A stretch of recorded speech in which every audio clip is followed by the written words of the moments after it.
Welcome to the exam and welcome to the video guys. ये वीडियो में हम लोग क्रिमिनल लॉ देखने वाले हैं। Criminal law which is a very important part of the law and then 90% of the student जो है वो इस लॉ मतलब इस पर्टिकुलर क्रिमिनल लॉ को लेकर एग्जाम में बहुत ज्यादा डिफिकल्टी फेस करते हैं। Basically MH law CET 3 years and 5 years जो एंट्रेंस एग्जाम है और जो अभी 2025 की होने वाली है, वहां पे बहुत से बच्चे लोग को इस लॉ के रिगार्डिंग बहुत ज्यादा डिफिकल्टी होती है। तो आप अगर 3 ईयर एंड 5 ईयर सीईटी दे रहे हो, लॉ सीईटी दे रहे हो, तो ये वीडियो में लास्ट तक बने रहो। पेन एंड पेपर लेके बैठो क्योंकि इस वीडियो में जो भी आपको मिलने वाला है, जो भी सीखने मिलने वाला है, बहुत ही इंपॉर्टेंट है। नोट कर लेना। अगर वो नोट रखोगे तो एग्जाम में आपको बहुत ज्यादा हेल्पफुल होगा। बेसिकली इस वीडियो में देखने क्या वाले हैं, देखो पहले तो इंपॉर्टेंट है कि सिलेबस के रिगार्डिंग डिस्कशन होना चाहिए। 5 इयर्स एंड 3 इयर्स में ज्यादा कुछ चेंजेस नहीं है। 5 इयर्स की बात करेंगे, 5 इयर्स में legal aptitude, general knowledge, logic and English का पार्ट आता है। देन लीगल यहाँ पे 32 मार्क्स का आता है। स्पेसिफिकली इस वीडियो में हम लोग लीगल के ऊपर फोकस कर रहे हैं, तो अभी हम लोग लीगल के ऊपर ध्यान देते हैं, जहां पे 32 मार्क्स का 32 क्वेश्चन जो होते हैं वो लीगल एप्टीट्यूड के होते हैं। Legal reasoning and legal aptitude होता है। एंड एमएच लॉ 3 इयर्स में 24 क्वेश्चंस होते हैं of the legal aptitude and legal reasoning. अब वेटेज के अकॉर्डिंग 27% कवर करता है इन दी 5 इयर्स एंड 20% कवर करता है इन दी 3 इयर्स। चलो ना, अब अगर इंपॉर्टेंट है कि सेशन में देखो, सेशन ओवरव्यू क्या होने वाला है, सेशन में आउटलाइन क्या है, nature and meaning of the crime first of all हम लोग देखेंगे। Then we will move to the stages of a crime. इस पार्ट में हम लोग डिस्कस करेंगे क्राइम किस तरीके से कंप्लीट होता है। Then we will move to the element of a crime, crime कैसे कॉन्स्टिट्यूट होता है, that means constituent of a crimes क्या है। उसके बाद हम लोग बात करेंगे जनरल एक्सेप्शंस की। जनरल एक्सेप्शंस का दूसरा मतलब होता है गाइस कि अगर कोई क्रिमिनल कुछ क्राइम कर रहा है तो उसके लिए कोर्ट में एक डिफेंस होता है कि वो उस डिफेंस को यूज करके अपने आप को कोर्ट में बचा सकता है। अब उसका यूज हमें लीगल रीजनिंग में ज्यादा होता है, तो इसकी इसके रिगार्डिंग डिस्कशन करना is very important. Then moving to the crime. अब यहाँ पे आप अगर क्रिमिनल लॉ सीख रहे हो तो क्राइम सीखना तो इंपॉर्टेंट है। क्राइम होता कैसे है वो तो समझ में आए, तब जाके आप कोई भी डिसीजन लीगल रीजनिंग में दे पाओगे, तो वहां पे वो इंपॉर्टेंट हो जाएगा। Then we will some practice question, वहां पे डिस्कस करेंगे कि इन क्वेश्चंस को कैसे सॉल्व किया जाता है। How would you approach the question, वहां पे कुछ पॉइंटर्स दूंगा, उन पॉइंटर्स को फॉलो करना, इजीली क्वेश्चन सॉल्व हो जाएंगे। That is your first and foremost important part. तो इस चीज के लिए आपको वीडियो के लास्ट तक रहना होगा गाइस। पेन एंड पेपर लेके बैठो, वापस से बोल रहा हूँ, याद दिला रहा हूँ, तो जरूरी है लेके बैठ जाओ। चलो ना, आगे बढ़ने से पहले एक बार वीडियो को शेयर कर देना एंड दोस्तों को शेयर करो क्योंकि उनके लिए भी ये हेल्पफुल हो जाएगा। Nature of a crime and definition of a crime. देखो नेचर की बात करूं तो क्राइम इज ना, देखो नेचर की जब भी बात होती है ना, तो क्राइम इज लाइक एक एक्शन भी है और एक ओमिशन भी है। एक्शन का मतलब एक पर्सन कुछ भी एक्ट करता है, जैसे कि मैंने किसी को हिट किया, दैट इज एन एक्शन। और अगर मैं ओमिशन की बात करता हूं तो ओमिशन इज लाइक नेग्लिजेंसी। अगर मैं कोई भी नेग्लिजेंसी करता हूं टुवर्ड्स एन एक्ट या टुवर्ड्स माय ड्यूटी, तो वो हो गया ओमिशन। अब ये दोनों भी एक्शन एंड ओमिशन अगर प्रोहिबिटेड बाय लॉ है तो उसी को हम लोग क्राइम कहेंगे। अब क्राइम में एक चीज हमेशा याद रखना, कोई भी क्राइम या कोई भी क्रिमिनल एक्ट जो प्रोहिबिटेड बाय लॉ है उसी को क्राइम कहा जाएगा। मॉरली या जो जनरली रॉन्ग है उसको क्राइम नहीं कहा जाएगा। उसको क्या कहा जाएगा आगे देखेंगे। अभी के लिए ध्यान दो, यहाँ पर अकॉर्डिंग टू केनी आपके पास एक डेफिनेशन दी हुई है। इस डेफिनेशन का यूज आपको लॉ सीटी 3 इयर्स एंड 5 इयर्स के एंट्रेंस एग्जाम में तो बिल्कुल नहीं होने वाला, लेकिन फिर भी मैंने यहाँ रखा हुआ है क्योंकि इस तरीके की जो डेफिनेशन होती है वो आपको आगे डिग्री कॉलेज में देखने मिलेगी। तो just for your information and just for understanding मैंने यहाँ पे ये डेफिनेशन रखी हुई है। It says what, crimes are wrongs whose sanction is positive and in no way remissible by any private person but remissible by state alone. यहाँ पे state का मतलब है कोर्ट एंड रेमिजिबल मतलब उसके अगेंस्ट जो रेमेडी आपको मिलेगी, जो एक्शन के अगेंस्ट आपको जो रेमेडी मिलेगी उसी को यहाँ पे रेमिजिबल कहा गया है। चलो अब बात करते हैं। अभी अभी मैंने थोड़ी देर पहले कहा था कि अगर वो क्राइम प्रोहिबिटेड बाय लॉ नहीं है and if it is a moral wrong और a civil wrong, where comes in picture what, tort. यहाँ पे बात आती है टॉर्ट। टॉर्ट अगर सीखना है तो कमेंट बॉक्स में बता देना, उसका भी लेक्चर जो है वो अपलोड हो जाएगा। वैसे भी वो सीरीज में है, अपलोड तो होने ही वाला है, लेकिन if you have any queries about the tort तो कमेंट बॉक्स में इसके अंदर भी डाल सकते हो, तो बता दूंगा। Then, अब यहाँ पे बात करते हैं क्राइम जो है वो कोई सिविल रॉन्ग नहीं, बिकॉज अभी अभी मैंने बोला टॉर्ट जो है वो सिविल रॉन्ग को गवर्न करता है। तो यहाँ पे क्राइम की जो बात होती है वो हमेशा आईपीसी में होती है। यहाँ पे क्या लिखा है पढ़ो, crime is basically disobedience of a penal law. Penal law का मतलब क्या, लॉ, जो भी लॉ आपको पनिशमेंट प्रोवाइड करता है उसे पेनल लॉ कहा जाए। फॉर एन एग्जाम्पल, अगर कोई गैम्बलिंग कर रहा है, वो गैम्बलर जो है वो जो गैम्बलिंग करता है वो इंडियन लॉ के अकॉर्डिंग जो है वो पेनल है। पेनल है मतलब पनिशेबल। अगर वो पनिशेबल है तो उसको क्या कहा जाएगा, it is an a crime. ना इन सिविल रॉन्ग, अब सिविल रॉन्ग जो होता है ना वो क्राइम नहीं होता, what it is, the defendant is liable to pay compensation. देखो पहले लाइन में सारी सारी चीजें कवर हो गई। अब जहां पे सिविल रॉन्ग की बात होती है इन इंडियन कॉन्टेक्स्ट, मतलब इंडिया के कॉन्टेक्स्ट में सिविल रॉन्ग जो होता है वो एक सिविल कोर्ट में इंस्टीट्यूट होने वाली केस है। अब अगर कोई भी डैमेज आपको मॉनिटरी डैमेज होता है और या फिर आपको कोई अदरवाइज डैमेज हुआ, फिजिकल डैमेज हुआ, एंड इन दैट केस अगर आप सामने वाले के पास पैसा मांगते हो, उसको बोलते हो कि मुझे भाई पैसा दे दे, कोर्ट के पास जाके ये क्लेम करते हो कि मेरे गाड़ी का नुकसान हुआ है, मेरा इतना नुकसान हुआ है, मुझे इतना पैसा चाहिए, तो that will come under civil. But अगर आप ये बोलते हो कि जिस पर्सन ने मेरा सिर फोड़ा है उसको मुझे जेल में डालना है, तो वो हो गया क्राइम। एक लोकल लैंग्वेज में मैंने समझा, बहुत ही इजी समझने के लिए, बहुत ही मजेदार।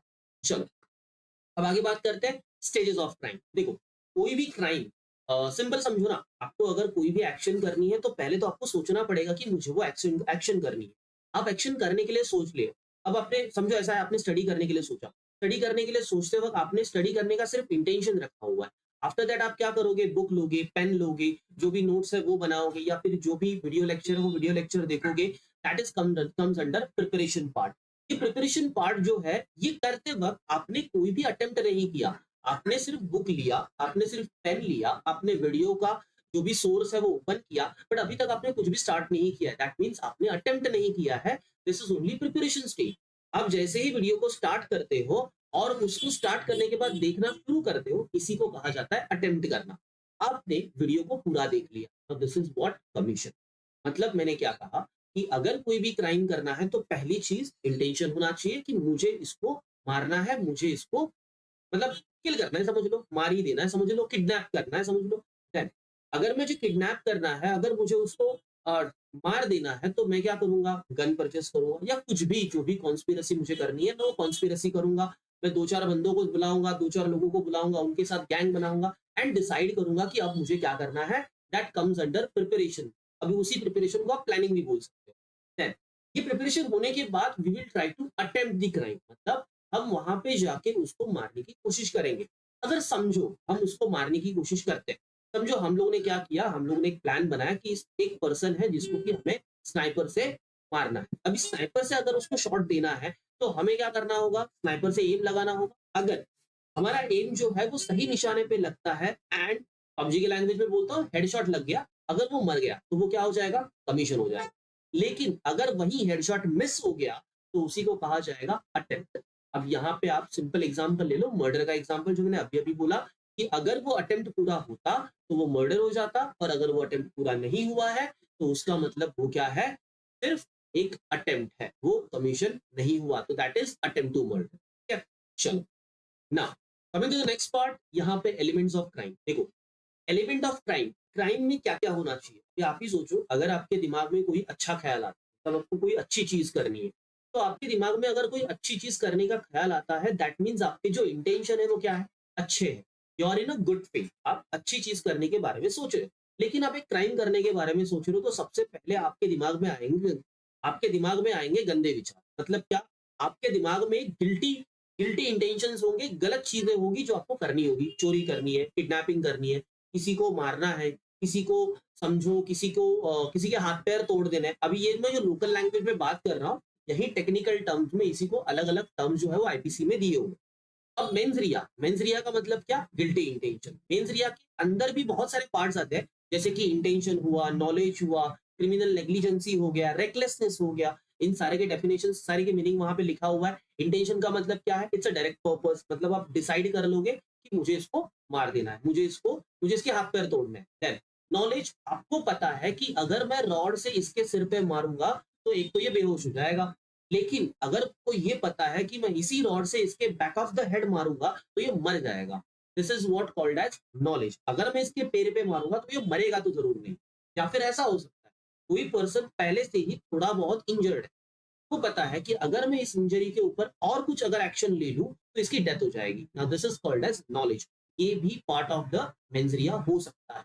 उसके बाद रेकलेसनेस, आप क्या कर रहे हो, आप रेकलेसली ड्राइव कर रहे हो। जैसे कि आपके हाथ में कार है, आपको पता है कि आप एक ऐसे रोड पे चला रहे हो जहाँ पे बहुत सारे पब्लिक के बीच में अगर आप विलेज के एरिया में, अगर आप नॉर्मल अर्बन सिटी में जहाँ पे बहुत ज्यादा क्राउड होती है, वहां पे आप रेकलेस ड्राइव करोगे, दैट कम्स अंडर मेंस रिया, मतलब आपका जो इंटेंशन है वो गलत है, आप गलत तरीके से ड्राइव करना चाह रहे हो। दूसरा, आप एक बात करोगे यहाँ पर सर क्रिमिनल नेग्लिजेंसी का मतलब क्या हुआ? क्रिमिनल नेग्लिजेंसी के अंडर ऊपर के तीनों पार्ट आ जाएंगे, जिसके अंदर आपका इंटेंशन होगा कि कुछ ना कुछ गलत करना है। दूसरा, आपको थोड़ा बहुत नॉलेज भी होगा कि अगर ये ऊपर से जो ये चीज है, ये जो हैवी रॉड है, अगर ये नीचे गिर जाए और किसी के सिर पे गिर जाए तो बेचारा मर जाएगा। तो मतलब क्या हो गया, आप जो है उस रॉड को छोड़ना नहीं चाहते हो, लेकिन आपका जो काम वो ऐसा है कि आप ओमिशन कर रहे हो। आप क्या कर रहे हो, उस रॉड को इस तरीके से रख रहे हो कि जानबूझ के गिर जाए।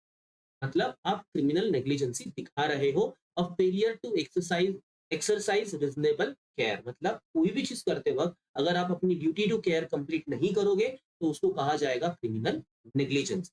ना, उसके बाद बात करते हैं एक्टस रियस। एक्टस रियस क्या होता है? एक्टस का मतलब एक्शन हो गई और रियस का मतलब उस एक्शन को कंप्लीट कर देना। कोई भी एक्शन जो आप परफॉर्म कर रहे हो वो एक पॉजिटिव एक्शन होनी चाहिए, that would cause a harm. वो एक हार्म होना चाहिए। कॉज अ हार्म का मतलब मुझे यहाँ पे भी बोलना है कि वो एक्शन कंप्लीट होनी चाहिए। जस्ट लाइक दैट, अगर मैंने समझो गन जो है, गन लिया, उसके अंदर मैगजीन है, मैगजीन को निकाला, बुलेट डाला, मैंने मैगजीन को फिट किया, मैंने गन को लोड किया, लेकिन मैंने गन को ड्रॉवर में रख दिया। Now this is not complete act. इसको कंप्लीट एक्ट नहीं कहा जाएगा। क्यों? क्योंकि मैंने सिर्फ गन को लोड करके रख दिया, मैंने गन को लोड करके ट्रिगर को दबाकर किसी को शॉट नहीं मारा, मतलब ये कंप्लीट एक्शन नहीं है। अगर मैं उस गन को लोड करता हूं, अगर मैं उसको फायर करता हूं, दिस कम्स अंडर एक्सेसरीज। अब इसी के अंदर हम ओमिशन को भी ले सकते हैं। मैंने अपनी ड्यूटी टू केयर जो है वो हाफ कंप्लीट की, हाफ कंप्लीट नहीं की, तो उसी को कहा जाएगा ओमिशन। And then possession. अगर मेरे हाथ में ड्रग्स है, मेरा दोस्त ड्रग्स सप्लाई कर रहा है, लेकिन मैं उन ड्रग्स को मेरे घर में रख रहा हूँ, क्यों? तो भाई मेरा गोडाउन, मेरा घर जो उसका गोडाउन बन चुका है। अब इसी चीज को कहा जाएगा पोजेशन। मैं गलत चीजों को पजेस कर रहा हूँ, although I am not actively involve in it, but then मैं उसको सपोर्ट कर रहा हूँ, and that comes under possession. Next element देखते हैं। अभी देखो, ये तो हो गए कॉन्स्टिट्यूएंट। अब ऐसे तो कॉन्स्टिट्यूएंट और भी है जिनके बारे में डिस्कशन हो सकता है, लेकिन आपके एग्जाम में इससे ज्यादा मैटर नहीं करेगा, बिकॉज आपको लीगल रीजनिंग के आंसर करने हैं, आपको केस सॉल्व नहीं करनी है। तो फिलहाल के लिए पीएचडी मत करो, फिलहाल के सिर्फ ध्यान दो कि आपको जो एग्जाम में है वही काम आएगा। चलो, जनरल एक्सेप्शन की बात करते हैं। इनको आप डिफेंस की तरह ले सकते हो। कोई भी क्रिमिनल जब क्राइम करता है तो उसके पास एक डिफेंस होता है। जैसे कि समझो मैंने एक काम किया, ए और बी है, दोनों भी पीछे से सेम दिखते, या फिर उस दिन दोनों ने सेम शर्ट्स पहने थे, सेम शर्ट्स और सेम सेम पैंट्स पहनी थी। अब मैंने क्या कर दिया ना, ए को मारना था, लेकिन गलती से मैंने बी को मार दिया। ऐसा मैंने कोर्ट में बोला। ऐसा हुआ नहीं था, मुझे मारना तो बी को ही था, लेकिन मैंने कोर्ट में क्या एक्शन ले लिया, क्या क्लेम ले लिया कि सर मुझे ए को नहीं मार, मुझे ए को मारना था, गलती से बी मर गया, मेरी तो कोई गलती नहीं है। मतलब मैं क्या कर रहा हूँ, मैं ये दिखा रहा हूँ कि मेरा तो मिस्टेक ऑफ फैक्ट था, मैंने तो ये किया ही नहीं, मतलब मेरी तो इसमें कोई इंटेंशन थी ही नहीं। देखो, सिंपल फंडा है। मुझे प्रूफ क्या करना है कि मुझे मैं क्रिमिनल नहीं हूँ। अगर मैं क्रिमिनल नहीं हूँ तो मुझे क्या करना होगा, जो क्राइम के कॉन्स्टिट्यूएंट होते हैं उन उन चीजों को मुझे अलग करना होगा। मेरे अंदर अगर वो इंटेंशन था ही नहीं, अगर मेरे क्राइम में प्रिपरेशन स्टेज में मेरा इंटेंशन था ही नहीं, तो मैं प्रिपरेशन कैसे करूंगा? इसका मतलब अगर मैं गिल्टी इंटेंशन नहीं है ये दिखा दूं, तो सामने वाला मतलब जो जज बैठे है उनको क्या लगेगा कि मैंने तो क्राइम किया ही नहीं, तो मुझे वही तो प्रूफ करना होता है। तो इसी को कहा जाता है जनरल एक्सेप्शन। अब यहाँ पे मिस्टेक ऑफ फैक्ट का मतलब एक ऐसा फैक्ट जिसका आपको नॉलेज नहीं है। देखो यहाँ पर एक एग्जांपल दिया है। What it says, A and B were neighbour on a bad term. ए's cow would routinely graze on a bee's field। एक ए की जो काव थी ना वो बी के खेत में बार बार जाती थी, वो घास खाने जाती थी। They would have a verbal argument। अब उन दोनों के बीच में झगड़ा था। One day, A again entered a bee's field to retrieve his grazing cow। एक दिन क्या होता है ना, वो काव जो है उसके खेत में गई थी, तो वो बी जो है वो अपनी काव को वापस से लेने जाता है। अब B was hiding behind a well with heavy stick. अब ए जो है, सॉरी मैंने गलत बोला, ए जो है वो बी के फील्ड में गया उस काव को लेने के लिए। अब यहाँ पर बी क्या करता है ना, अपनी वेल के पीछे में, तो जो वेल होती है ना उसके पीछे जो है वो रॉड लेके बैठा रहता है। As soon as A entered, B gave a heavy blow on A's head, due to which A died। अब आप ही सोचो, यहाँ पर B जो है वो इंटेंशनली बैठा था, तो इसका मतलब वो ये स्टांस ले सकता है क्या कि ये मिस्टेक ऑफ फैक्ट था? नहीं, उसको पता था कि ए ही आ रहा है और मुझे इसी को मारना है। मतलब इसमें इंटेंशन भी था, इसमें प्रिपरेशन भी था, इसमें कमीशन भी, इसमें अटेम्प्ट भी था, इसमें कमीशन भी था। मतलब सारी चीजें कंप्लीट हो गई। कॉन्स्टिट्यूएंट मतलब सारे कॉन्स्टिट्यूएंट इसके अंदर है, इसके अंदर नॉलेज भी है, इसके अंदर रेकलेसनेस भी है, ये सारी चीजें क्या हो गई, कवर्ड हो गई। Now, here B was not acting under mistake of fact as he had a reason to believe it was A. तो पता था। Again, retrieving his grazing cow from B's property, B was therefore not acting in a good faith. अब इसका मतलब उसको mistake of fact नहीं था, he is a criminal। चलो आगे जाते हैं।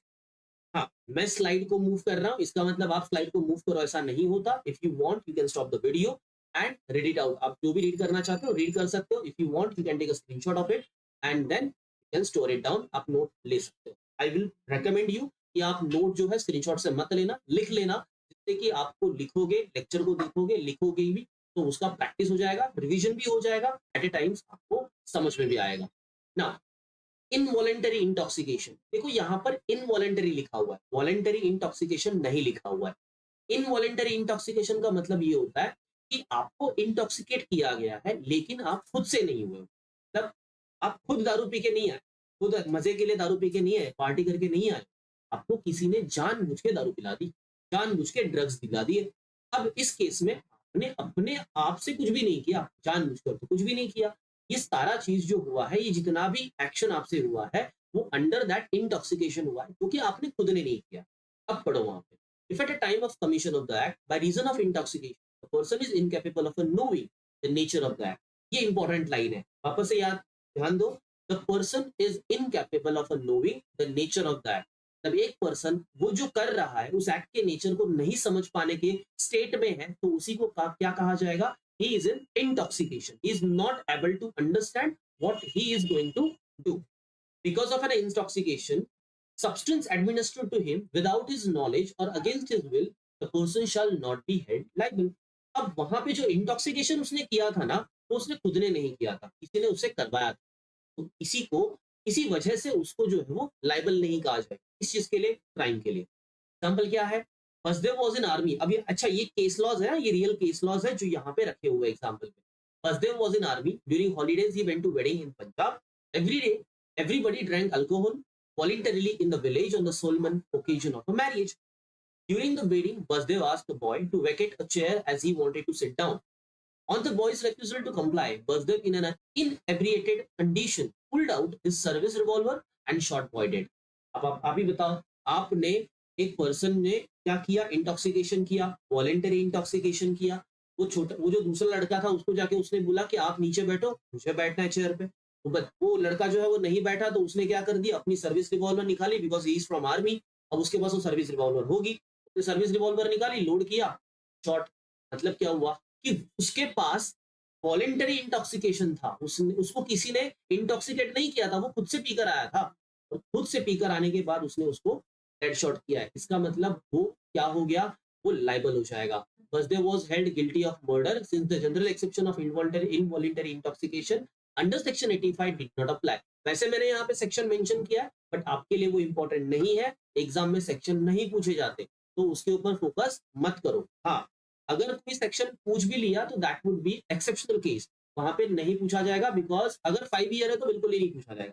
3 इयर्स में देर आर रेयर पॉसिबिलिटीज कि पूछा जाए, वो एक डिफिकल्ट सिनारियो हो सकता है, तो सारी चीजें याद करने के पीछे मत पड़ना, ठीक है? चलो, इंसैनिटी। इंसैनिटी का मतलब क्या होता है? एक इंसान पर्सन मतलब एक पागल पर्सन, जो भी पागल है उसको इंसैनिटी है। अगर वो इंसान है, इंसान पर्सन है, तो वो कुछ भी समझ नहीं सकता। और जो person incapable of doing something, मतलब incapable of understanding what he is doing, अगर उसकी ये स्टेट है, तो वो पर्सन क्या होगा? वो लायबल नहीं होगा। अब यहाँ पे देखो, Lakshmi and Sheddi were brothers. Lakshmi used to take drugs and wine, used to beat his wife and mother. Unemployed as he was, he used to ask Chedi for money. अब लक्ष्मी जो था वो क्या था? थोड़ा बहुत ड्रग्स लेता था, वाइफ को और अपनी वाइफ एंड मदर को बिट करता था, एंड वैसे भी वो अनएम्प्लॉयड था। अब वो छेदी के पास, जो उसका भाई था, वो जनरली उसके पास पैसे भी मांगता था। One day Chhedi refuse and scolded and reprimanded his brother for his bad habit. एक बार छेदी परेशान हो गया और लक्ष्मी को गाली गलौज कर दी होगी या कुछ बोल दिया होगा।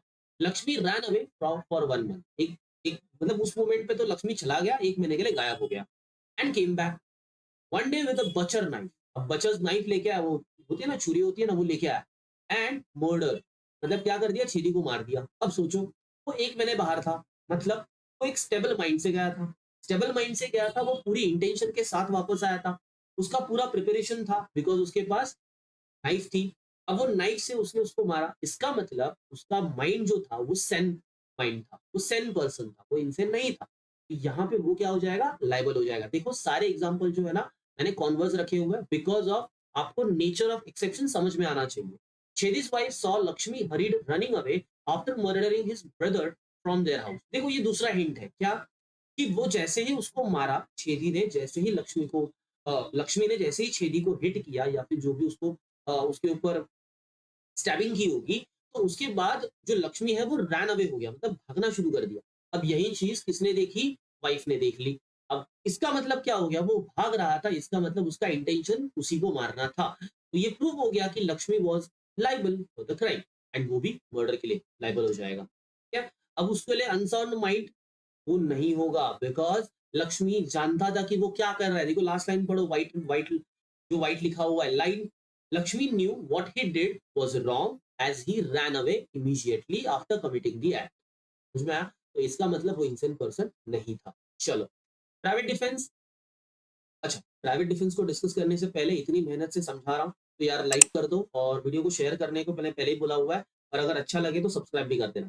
अब देखो प्राइवेट डिफेंस, प्राइवेट डिफेंस की बात करते हैं तो प्राइवेट डिफेंस क्या होता है, सिंपल लैंग्वेज में समझाता हूं। इतना पढ़ना है आप पढ़ लो, मेरी बात भी सुन लेना। प्राइवेट डिफेंस करते वक्त आप हमेशा याद रखना कि प्राइवेट डिफेंस अ, एक रीजनेबल अमाउंट वो फोर्स होना चाहिए। मतलब अब समझो ऐसा है कि मैं यहाँ पे आपको पढ़ा रहा हूँ, कोई मेरे पीछे से आया, अब वो पेंसिल लेके आया हुआ, पेंसिल लेके आने वाला है और मुझे मारने वाला है। मैंने क्या कर दिया, मैंने मेरे सामने रखा हुआ जो लोहे का रॉड है उसको उठाया और उसको मारना शुरू कर दिया। क्या ये रीजनेबल फोर्स होगा? आप कमेंट बॉक्स में जरूर बताना। ऐसे ये रीजनेबल फोर्स तो बिल्कुल नहीं है, क्योंकि उसके हाथ में पेंसिल है, मैं उसको रॉड से मार रहा हूँ। मतलब ये प्राइवेट डिफेंस तो बिल्कुल नहीं हुआ।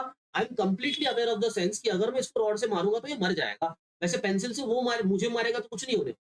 तो इसका मतलब आप जो भी प्राइवेट डिफेंस ले रहे हो उसमें एक रीजनेबल फोर्स होना चाहिए। इसका अपोजिट ले लो। समझो ऐसा हुआ कि वो जो है पीछे से मुझे मारने वाला, उसके हाथ में रॉड है, और वो रॉड से मुझे मारने वाला। अब मेरा ध्यान नहीं है, मैं आपको पढ़ा रहा हूँ, अचानक से वो आया एंड सडनली मुझे पता चलता है कि मेरे पीछे से कोई मुझे मारने आया। अब उस हड़बड़ी में मैंने मेरा जो लोहे का ट्राइपॉड है उसको उठा के उसके सिर पे मार दिया।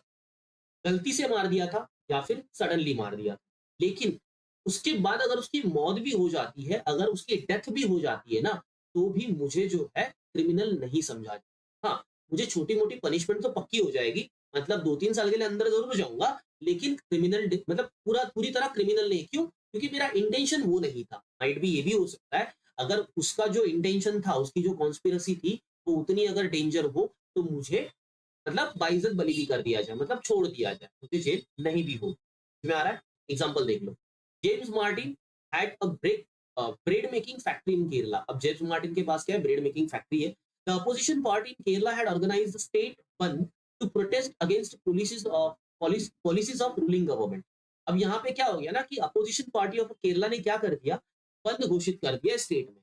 अब जो पॉलिसीज जो रनिंग गवर्नमेंट ने बनाई है वो पसंद नहीं आई होगी, तो इन्होंने बंद घोषित कर दिया।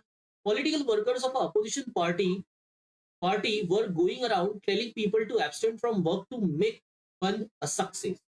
When they arrived at a James Martin's factory, they scolded James Martin's servant and pushed him in order to close down the factory. अब वही लोग जो बंद करने के लिए आए थे, वो लोग जेम्स मार्टिन के फैक्ट्री पे पहुंच गए। अब उन्होंने जेम्स मार्टिन के वर्कर्स को बोल दिया कि आप जो है फैक्ट्री को बंद करो, चिल्लाने लग गए। अब देखो आगे क्या होता है। When James refused, the goons started pelting stone। अब जो जो क्राउड आई थी, गुंज मतलब जो लोग वहां पे उनको बदमाश जो मारने आए थे, मतलब बंद करने आए थे, उन्होंने क्या कर दी, पत्थरबाजी शुरू कर दी। अब ये पत्थरबाजी जो शुरू कर दी, उसके अपोजिट में देखो क्या हुआ। James Martin at the direction of his father whipped out his rifle and shot at Bashir, अब पॉलिटिकल वर्क। अब यहाँ पे क्या हुआ, इसी हड़बड़ाहट में जेम्स मार्टिन ने क्या कर दिया, अपनी फादर की जो या फिर अपने अपने पास है उनके फादर की जो भी राइफल रहेगी, वो राइफल ले ली एंड बशीर जो एक पॉलिटिकल वर्कर था उसको शॉट डेड कर दिया, मतलब उसको मार दिया। अब यहाँ पे क्या होगा, पहली चीज देखो, यहाँ पर जेम्स मार्टिन ने जो राइफल उठाई है वो एक सडन रिएक्शन। सडन रिएक्शन किस चीज का है, तो जो गुल्स जो पत्थरबाजी कर रहे थे उससे बचने का एक तरीका है, मतलब ये प्राइवेट डिफेंस। तो इसी चीज को कहा जाता है। अब यहाँ पे आप बोलोगे सर राइफल से गोली मार दी। हाँ भाई, राइफल से गोली मार दी, क्योंकि यहाँ पे जो गूंज होंगे, जो पब्लिक होगी, जो लोग आए होंगे, वो बहुत ज्यादा क्राउड में होंगे और इतनी क्राउड अगर पत्थरबाजी करेगी तो डेफिनेटली एक हाथ की तो मौत होनी ही है। तो इससे बेहतर ये है कि आप अपनी राइफल निकालो और सामने वाले को मार दो। मैं आपको और एक एग्जांपल देता हूँ। समझो ऐसा होता है, आपके पीछे जो है गुंडे पड़े हुए हैं। अब आपसे 2 मिनट की दूरी पे या फिर समझो कुछ 1 मिनट की दूरी पे पुलिस स्टेशन है। आपके हाथ में गन है। अगर आपको उनको शॉट डेड करना है तो आप अभी उनको नहीं कर पाओगे। क्यों? क्योंकि आपके पास गन होते हुए भी आपके आसपास में पुलिस स्टेशन है। अब अगर जनरल पब्लिक ले लो, कोई भी जनरल पब्लिक, अगर आप भी हो, आपके पास कोई भी अगर वेपन है या फिर वेपन नहीं भी है और आपके पीछे अगर कोई पड़ा हुआ है, अगर आपके आसपास अगर पुलिस स्टेशन है, तो आपकी पहली ड्यूटी ये होती है कि आप पुलिस स्टेशन जाओ, ना कि उनके ऊपर उल्टा हमला करो। नहीं तो आप क्रिमिनल ठहरोगे। ठीक है? तो इसमें यहाँ पे ध्यान क्या रखना है कि अगर आप रीजनेबल एरिया में हो पुलिस स्टेशन से, तो आप उनके ऊपर हमला नहीं कर सकते। You have to run away to the police station and you have to complaint about it. हाँ, अगर इस केस में भी ऐसा होता है कि वो लोग आपको घेर लेते हैं एंड देन अगर सडनली आप किसी को अगर मतलब मार भी दो ना, तो कोई प्रॉब्लम नहीं है, मार सकते हो, आपको अलाउड है।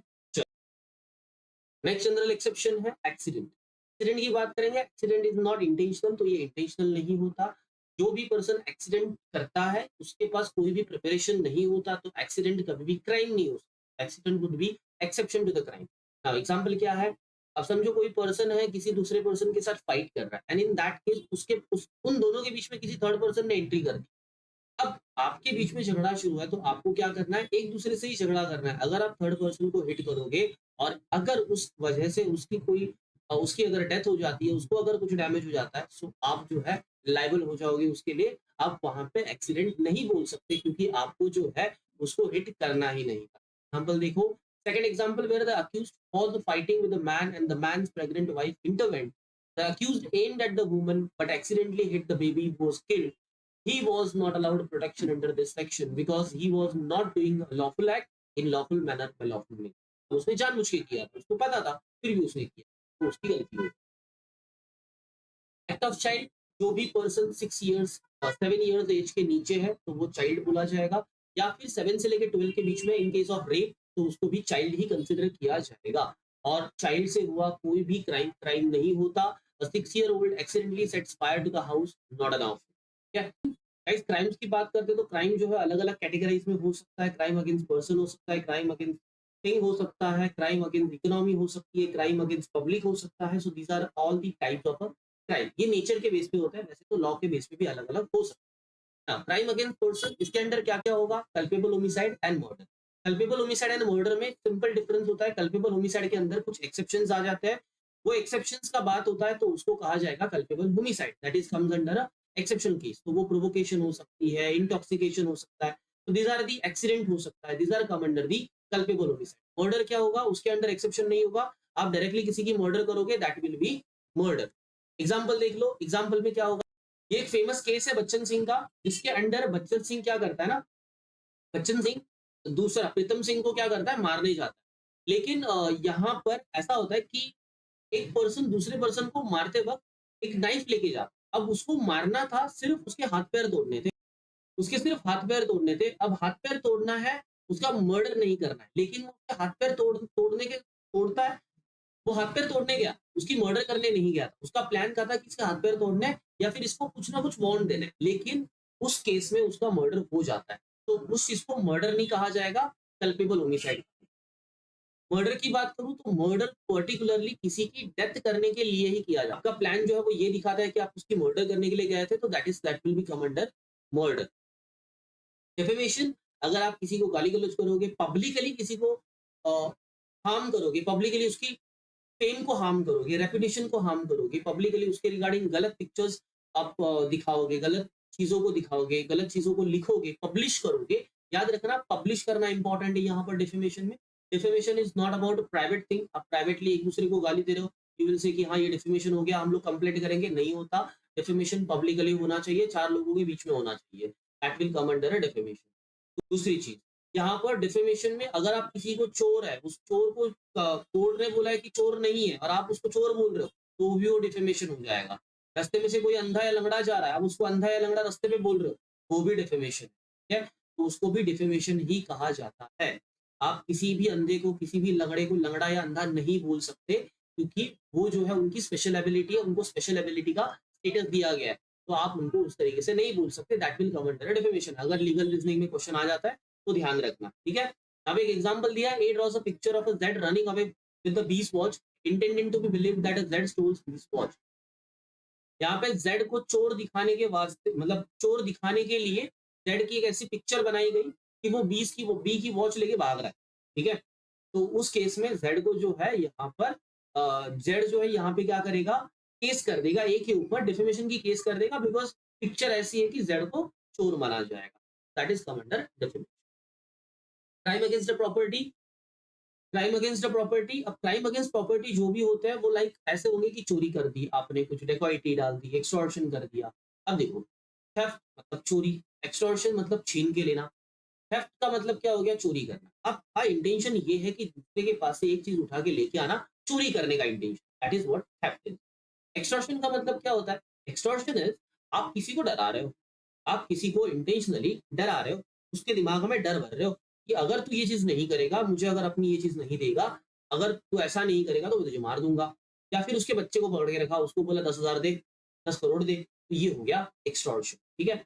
अब थेफ्ट का एग्जांपल देखो, ए cuts down a tree on a Jades ground with the intention of dishonestly taking the tree out of the Jades position without Jades consent, मतलब वो जो झाड़ है जो तोड़ा हुआ है उसके पास से लेके आने के लिए उसने तोड़ा था, तो that is called as theft.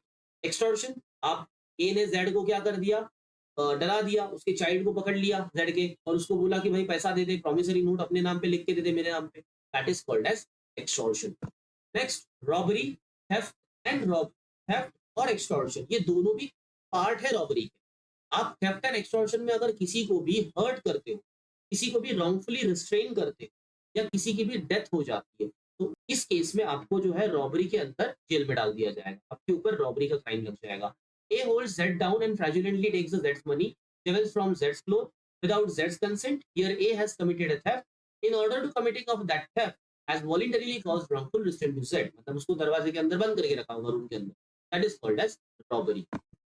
Dacoity, याद रखना, एक से चार लोग हो तो सारी चीजें क्या होगी, थेफ्ट हो सकता है, रॉबरी हो सकता है, या फिर एक्सटॉर्शन हो सकता है। लेकिन अगर आप 5 से ज्यादा लोग हो तो वो डेकोइटी के अंदर आ जाएगा।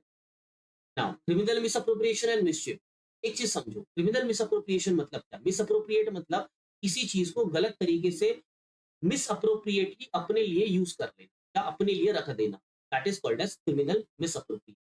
मतलब मेरा और आपका मोबाइल सेम है, हम लोग एक ही होटल में बैठे थे खाना खाने के लिए, गलती से मैंने आपका मोबाइल मेरे पॉकेट में डाल दिया, घर पे आने के बाद मुझे पता चला ये तो आपका मोबाइल है, लेकिन मेरे इंटेंशन बदल गए, अब मैं मोबाइल देने के मूड में नहीं हूँ, मैंने बोल दिया ये मोबाइल तो मैं देना नहीं।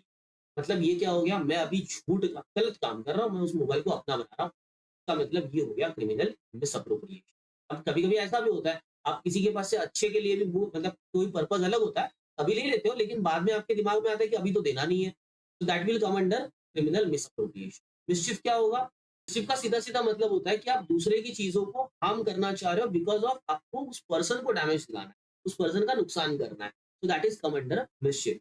Voluntary, A voluntarily burns a valuable security belongs to Z, मतलब आप क्या कर रहे हो कि किसी की वैल्यूएबल चीजों को जला रहे हो, बिगाड़ रहे हो, and that will be मिसचिफ।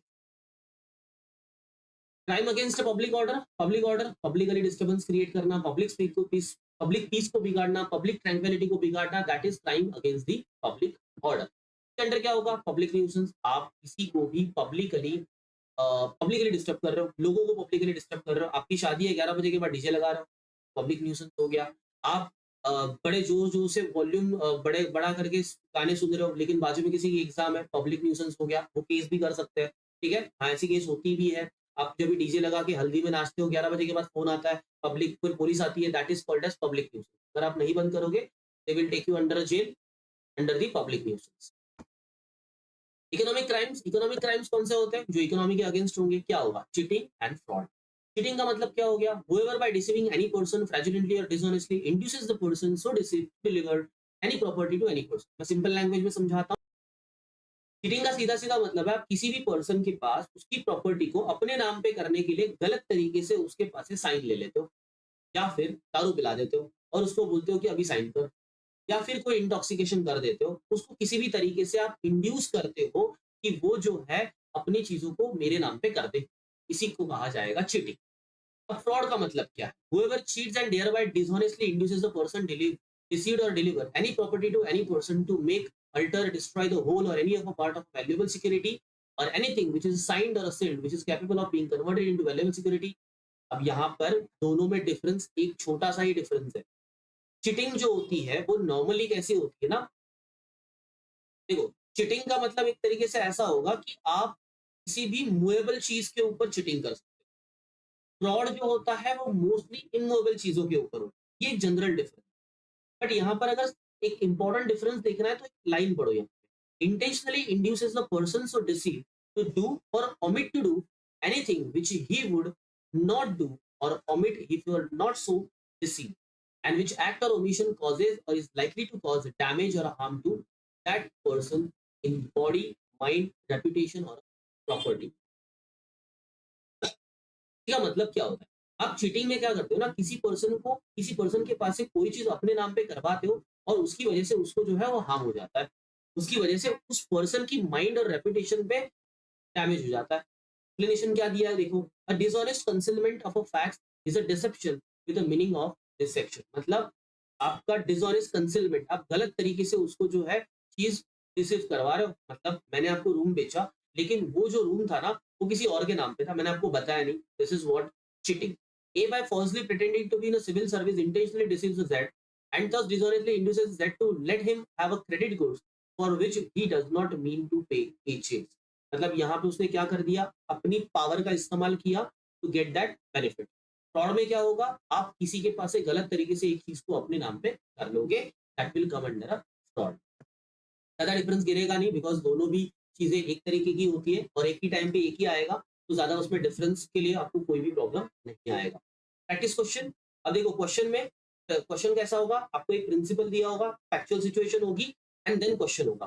Principal में क्या दिया है, अब याद रखना हमेशा जब भी प्रिंसिपल पढ़ते हो तो प्रिंसिपल को एज इट इज ही यूज करना. याद रखना जब भी प्रिंसिपल पढ़ते हो प्रिंसिपल को एज इट इज ही यूज करना. जैसे कि यहाँ पे क्या लिखा है, according to section 378 of the IPC, theft is defined as a dishonest removal of someone else property, movable property without their consent. Theft का मतलब क्या है, किसी की मूवेबल प्रॉपर्टी आप उसके पास से लेके आ रहे हो without his consent with the intention to permanently deprive the person of the property. Deprive the person of the property मतलब वो चीज उसके पास से निकल जाएगी, उसको तो कभी नहीं मिलेगी ना. That is what deprivation. Actual situation क्या दिया है, Manish walks through crowded market and sees a wallet lying unattended on a bench. He picks up the wallet and keeps it. Even though there is no immediate owner is in sight, he later finds money inside the wallet and decide to keep it. अब एक याद रखना, यहाँ पे ऐसा दिखेगा कि वो यहाँ पे कोई नहीं था, फिर भी उसने पॉकेट ले लिया. अब वो तो चोरी नहीं हुई, लेकिन यस वो फिर भी चोरी है. क्यों? क्योंकि वो किसी और का है, किसी और के पोजीशन का है और आप जो है वो लेके आ रहे हो. और इसी को कहा जाएगा कि ये क्या हो जाएगा आपके लिए, यहाँ पर थेफ्ट हो जाएगा.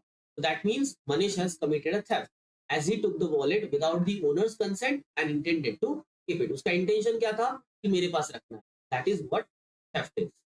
So option A would be your correct answer. अब यहाँ पे याद रखना हमेशा ना, आप जब भी आंसर करोगे बी सी डी में सब कुछ रीड करते नहीं बैठना है. डी में देखो मनीष हैज नॉट कमिटेड, छोड़ दो, आपको पहले पता चल जाएगा हैज कमिटेड. और जो रीजन दिया वो रीजन कन्वीनियंट होना चाहिए, reason appropriate to the principal होना चाहिए. जनरल रीजन नहीं चलेंगे. As he kept the wallet for himself, गलत है. he took a property from the public place, गलत है. जो प्रिंसिपल है प्रिंसिपल के अकॉर्डिंग आपका एक्सप्लेनेशन होना चाहिए. Question number 2, section 219 of IPC defines a culpable homicide causing a death intentionally or with the knowledge that act is likely to cause a death. अब यहाँ पे culpable homicide दिया हुआ है.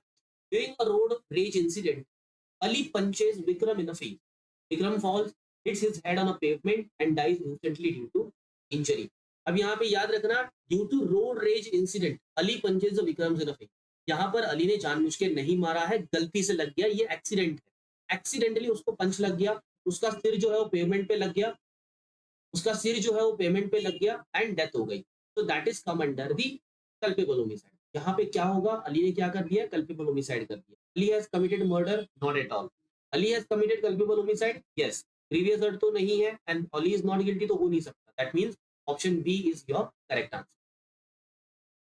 नाउ क्वेश्चन नंबर 3, ये question आपके लिए, आप इसको सॉल्व करो, वीडियो को पॉज करना, सॉल्व करना, कमेंट बॉक्स में बताना आंसर क्या है एंड अगर नहीं समझ में आता I will give you answer in the comment. चलो क्वेश्चन नंबर 4, ये भी आपके लिए ही है. वीडियो को पॉज करना एंड इसको सॉल्व करके बताना और कमेंट बॉक्स में इसका आंसर जरूर देना. I will revert you the explanation, जो भी सही आंसर होगा मैं आपको रिवर्ट करूंगा, अगर गलती होगी तो उसका एक्सप्लेनेशन भी दूंगा. हाँ, इन केस एनी क्वेरी, अगर पूरे सेशन में कोई भी क्वेरी हो तो वो भी कमेंट बॉक्स में डाल दो, वो भी बता दूंगा। Last question of the session, question number 5, section 499 of the IPC defines defamation as the act of making false statement about someone। अब सीधी-सीधी बात है, defamation की बात हो रही है। Intention of damaging the reputation। These statements can be made either orally or writing libel। अब मुझे आप कमेंट बॉक्स में बताओ, ये स्लैंडर एंड लिबल होता क्या है और ये कौन से एक्ट के अंदर आएगा? Defamation is an offence because it involves violates a person's right to their reputation, social standing and law provides remedy for those who suffer from such harm. मतलब यहाँ पे रेमेडी दी जाती है। अब 499 जो आईपीसी है वो डिफेमेशन को डिफाइन कर रहा है। नीचे देखते हैं फैक्चुअल सिचुएशन क्या बोल रहा है। Karan, a well known public figure, is accused by Ramesh in a television interview by being involved in a illegal activity. यहाँ पे क्या कर दिया कि Ramesh in a television interview being involved in a illegal activity. Karan जो वेल नोन पब्लिक फिगर है वो क्या कर रहा है, अक्यूज, उसको अक्यूज किया जा रहा है। कौन अक्यूज कर रहा है? रमेश कर रहा है। टेलीविजन इंटरव्यू में बोल रहा है कि तू इल्लीगल एक्टिविटी करता है। The statement is widely broadcast but it is completely false. ये ब्रॉडकास्ट हो चुकी है बट ये गलत है। एज अ रिजल्ट करण's reputation is severely damaged and he suffers personal and professional consequences। अच्छा, नीचे ऑप्शंस देखो क्या दिए।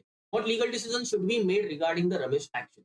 Ramesh has committed defamation as his false statement harmed Karan's reputation। Okay, first of all ये defamation तो है। Ramesh has committed a slander। slander तो बिल्कुल नहीं है, libel भी बिल्कुल नहीं होगा। slander तो oral होता है, libel तो written होता है। वैसा तो उसने कुछ किया नहीं। Ramesh has not committed any offense, तो ये भी नहीं होगा। मतलब B, C, D एलिमिनेट कर सकते हो। Simply option A would be your correct answer. तो गाइस ऑलवेज याद रखना, तो जब भी आपको लीगल रीजनिंग के क्वेश्चन सॉल्व करने हैं तो सबसे पहले आप प्रिंसिपल पढ़ोगे। प्रिंसिपल को पढ़ने के बाद प्रिंसिपल को एज इट इज इंटरप्रेट करोगे। चेंज मत करना, मीनिंग को चेंज मत करना। अगर बोला गया है कि रेप जो है वो क्राइम नहीं है तो बिलीव करो रेप क्राइम नहीं है। आपको according to the moral turpitude या लॉ में ऐसा ही लिखा है, मैं ऐसे आंसर करूंगा, गलत है। वहां पे जो प्रिंसिपल दिया है उसी को आपको सच बोलना पड़ेगा। जो फैक्चुअल सिचुएशन है उसको एज इट इज इंटरप्रेट करो। ऑप्शंस को पहले एलिमिनेट करने की कोशिश करो। अगर अगर कंफ्यूजन आता है तो उसमें से एलिमिनेशन निकालना, लेकिन पहले ही आंसर डिसाइड मत करना। पहले आप नीचे के चारों ऑप्शंस को देखो एंड देन डिसाइड करो। हाँ, अगर पहले ही कमिटमेंट पता चल जाती है कि यही ऑफेंस होना चाहिए, अगर पहले ही ऑफेंस पता चल जाता है यही ऑफेंस होना चाहिए, simply you can eliminate the option and give the answer. Otherwise आपको क्या करना है, पहले तो आपको देखना है कि आंसर क्या सही होना चाहिए and then you will go for the answer. Always remember. So this is of the session. I hope आपने वीडियो में से बहुत कुछ सीखा होगा, पूरे सेशन को अच्छे से देखा होगा। एंड अगर आप अभी तक लाइव में हो, अगर आप अभी तक वीडियो देख रहे हो तो गाइज कमेंट बॉक्स में बता दो कि हम लोगों ने वीडियो को पूरा देखा है। शेयर कर देना आप दोस्तों के साथ, लाइक कर देना अगर पसंद आए तो, और चैनल को सब्सक्राइब कर देना। Thank you for watching the video.